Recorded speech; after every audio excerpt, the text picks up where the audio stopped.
부산 브리핑입니다. 갑자기 의식을 잃고 쓰러진 20대 청년이 대연 119 안전센터 구급대와 최초 발견자에 의해 기적적으로 소생했습니다. 남부소방서에 따르면 구급대원들은 심정지로 추정되는 환자가 있다는 신고를 받고 현장에 도착했습니다. 출동 당시 최초 발견자가 20대 청년의 심장을 압박하고 있었고 이후 대연 119 안전센터 구급대원들이 심장 압박을 지속해 13분 만에 환자의 심장은 자발 순환했습니다. 대연 119 안전센터 최준관 구급대원은 최초 발견자에 의한 신속한 심장 압박과 119 구급대의 전문적인 대응으로 소중한 생명을 살렸다고 소감을 전했습니다. 부산국제영화제가 이사회를 열어 본인의 의사를 존중해 허문영 집행위원장의 사표를 수리했습니다. 올해 부산국제영화제는 남동철 수석 프로그래머 대행체제로 준비하기로 했습니다. 이날 부산국제영화제 이사회에서는 혁신위원회를 구성하기로 의결했습니다. 혁신위 구성을 위한 구체적인 안은 준비위원회에서 영화계와 시민사회 의견을 수렴해 준비할 계획입니다. 이와 함께 조정국 운영위원장에 대해서 영화제의 성공적 개최를 위한 대승적 차원의 거취 표명을 요청했습니다. 지난 31일 개막한 부산 콘텐츠 마켓이 4일간의 일정을 마무리했습니다. 부산 콘텐츠 마켓은 코로나 엔데믹을 맞아 더 커진 규모와 강화된 프로그램들로 세계 콘텐츠 시장과의 협업을 위한 교류의 장을 마련했다고 밝혔습니다. 올해 콘텐츠 마켓에서는 신흥 시장을 개척하기 위해 코스타리카 영상위원회와 업무 협약을 체결하는 등 다각적인 미디어 교류 협력이 이루어졌습니다.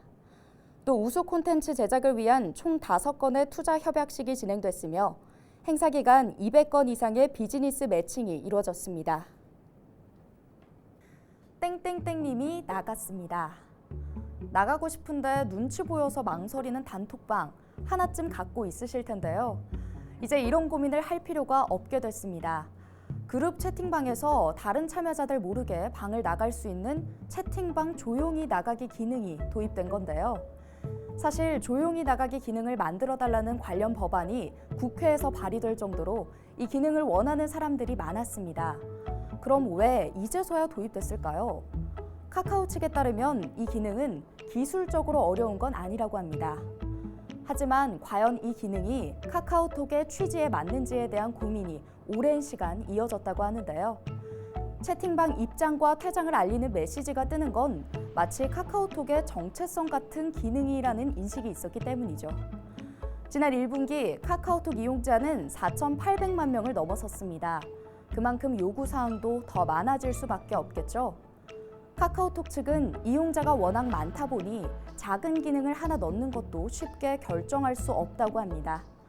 4,800만 명의 입맛을 모두 다 맞추긴 어렵겠지만 국민 메신저로 자리 잡은 만큼 국민들의 작은 목소리도 귀담아 듣는 배려가 필요하지 않을까요?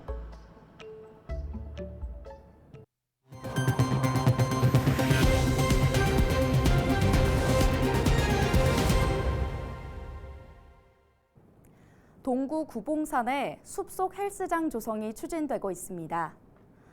전체 면적 150제곱미터 규모로 설치되는 숲속 헬스장에는 전문가의 자문을 받아 오는 8월까지 헬스기구 13대가 설치됩니다. 헬스장은 별도 등록 없이 누구나 이용 가능한데요. 구봉산에는 지난해 11월 헬스기구 4대가 설치돼 주민들의 좋은 반응을 얻으면서 이번에 추가로 기구를 설치합니다. 기장 독립운동사연구회가 현충일을 맞아 박영출 독립운동가를 참배하는 행사를 엽니다. 6일 오전 9시 박영출 독립운동가의 묘소 앞에서 참배가 진행되며 이번 참배 행사에는 박영출 독립운동가 후손을 포함해 정종복 기장군수와 시군 의원들도 함께할 예정입니다. 동네 고등보통학교에 다니던 박영출 독립운동가는 조선어 사용 금지와 식민지 교육 순종을 강요하는 학교에 반발해 동맹휴학을 이끌고 장산 촛불 시위를 주도했습니다.